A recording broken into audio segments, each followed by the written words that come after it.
So yeah, Brisbane was hit hard with rain and floods. Absolutely awful news coming out of Queensland this morning. Hundreds of people have been evacuated as floodwaters rise. Water continues to rise. It's heaviest rainfall total since 1974. More than 200 millimetres of rain has been recorded in the city. Oh, and if you didn't know it, I live in Brisbane, and we have no power here. And it might be out for a couple of days, which is why I'm a little bit bored and wanted to make a video. And in a second, I'll take you down where it's flooded by my house. But first, I wanted to answer a question that I get asked a lot. What's in your GoPro go bag? Meaning when I go out to shoot stuff with my GoPro, what do I typically take? Well, I'll tell you. Mr. Black. And also the nice people at ArtGrid wanted to sponsor this video, so if you are a creator and need some amazing B-roll stock footage, I'll tell you all about that later on in the video. Okay, so I use this bag from DB Journey, awesome stuff. And I just realized that this video is gonna be like full of product placement, so sorry, but not sorry because you asked and I'm answering. So links to everything will be down in the description, plus some coupon codes and a surprise link. You wanna check that out. Okay, opening the bag. Here we go. I know it's a little bit cluttered. This is kind of very funny. It's a mismatch of brands here. But first, let's start with this tripod selfie stick with remote control from Telesin. I love this thing. It is great, fantastic, very sturdy, and it extends very far. And I do love that it has a remote to start and stop it when you're away from it. Above that, I have this little Ulanzi Hummingbird ball head mount. And what's great about that is it has this little cold shoe right here. And I like to put a little phone mount on here. That way, if I am like reading from a script or something, I can have it on the side. And because it is on the Hummingbird quick release, I can easily take this out and put this on something else with the Hummingbird quick release plate. And as you see on top of that, I have the Windslayer. This is like the best thing ever because, you know, it blocks out the wind and does a great job. So I use this 99% of the time when I'm out, and it just really does a great job cutting that wind, and you can check out the review for that if you want to. I like to take this little necklace thing. This is great. Put it around my neck and gives me some really good POV shots, and just very hassle-free, easy to do, just a simple click. And then you put your GoPro on there and put it around your neck. So easy to use, and I love it. I also have the GoPro in this little Telesin case right here. It just does a great job protecting it when it's in like a bag. You don't have to worry about it getting scratched up. And also, just in case it's really sunny out and I don't want any of those lens flares, I have something like this that just sits right on top of it and it blocks the sun from hitting it or any other kind of light to get those lens flares. It's perfect, really cheap too. I love it. I also bring these Freewell filters. These are the only ones I have for the GoPro. They work great, especially when you want some motion to your shots. That's the main thing I use it for. It really takes your picture and makes it come alive. This is very old. This is probably one of the older things that I have, and this is from GoPro. And this is great for those spinning time lapses. So if I pop it on something and I just put it on time lapse and it'll spin around, and that really kind of adds to the story a little bit. Also, you can see here, I have the GravGrip. I never know when I'm gonna want that awesome GravGrip shot where you get that like cool jib shot. If you haven't seen my video on the GravGrip, do check that out because this is one of the coolest little accessories, and it just makes you get creative. And it's also on the GravGrip selfie pole, which extends very far. Actually, hold on because it's starting to get dark, and I promised I'll take you down to the flooded area. And then we'll finish the rest of what's in the bag. While I head there, check out the sponsor. So, a common problem with videos is their jump cuts. And one way I like to cover over those jump cuts is by adding B-roll. And you know what? Sometimes I don't have time to go out and film that B-roll. So what do?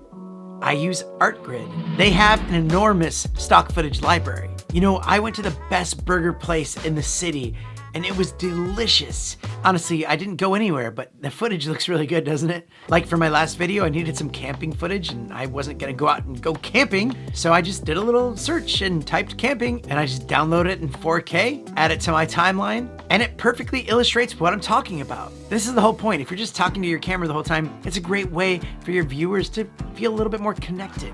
And hey, I know you're a creator right now because why else would you be watching this far into the ad? You're like, maybe I should get this. Yeah, you should. Just give it a try. Click the link in the description, sign up, and start downloading. It will make your videos that much better. And what are you waiting for? Do it now. So this is actually insane. This whole area is flooded.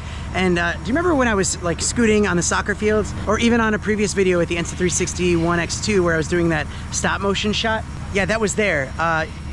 and you can't even see the tops of the goalposts. That's how deep it is over there. And it's just flooded. Like that road you can't even get to, like it's just completely flooded. And the scary part is that they think it's gonna get worse than this. It doesn't look bad. It's not raining, but it's gonna rain again.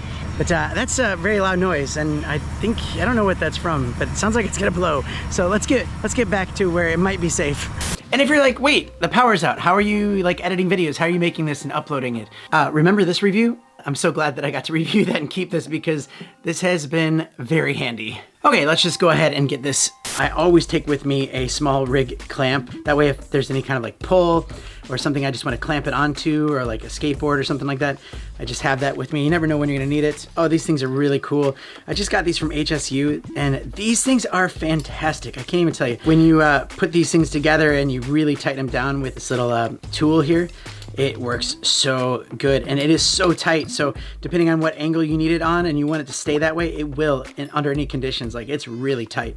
As you can hear, it's made of really strong material. So this is the light I typically use when I go out with the GoPro. So if you want to just regular light, it's really good, really bright. I like that you have the RGB. The battery lasts a very long time. It's probably one of the most versatile little lights, and it's magnetic. So you could just pop it on something with metal. In this little pouch, I have a bunch of GoPro batteries and the Enduro battery as well. I have a total of 5 batteries, and I usually only use about 2 at the most. Like, they do really well.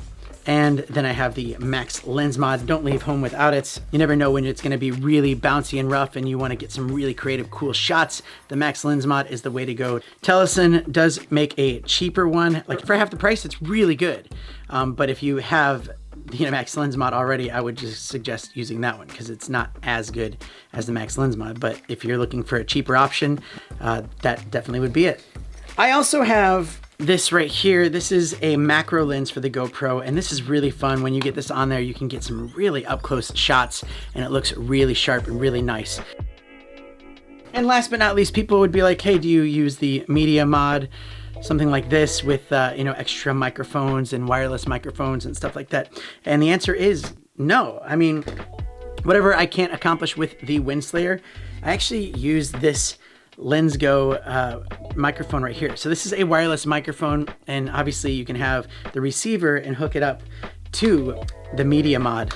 But I don't even use that. I just use this because it has a built-in SD card, and so either I use the microphone or plug in an extra microphone into that, and I just record straight onto here, and then I sync it up when I'm editing my footage. That is it in a nutshell.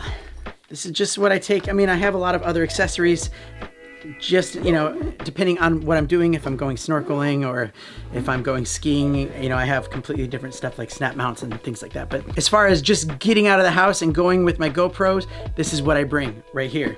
All right, thank you so much for watching. I'm hoping to get more videos out this week, but you never know. We'll see. It might not be like super edited, but I'll do my best. And to everyone in the area, stay safe. And I mean, geez, to everyone in the world, stay safe. And I'll see you next time. Mr. Black.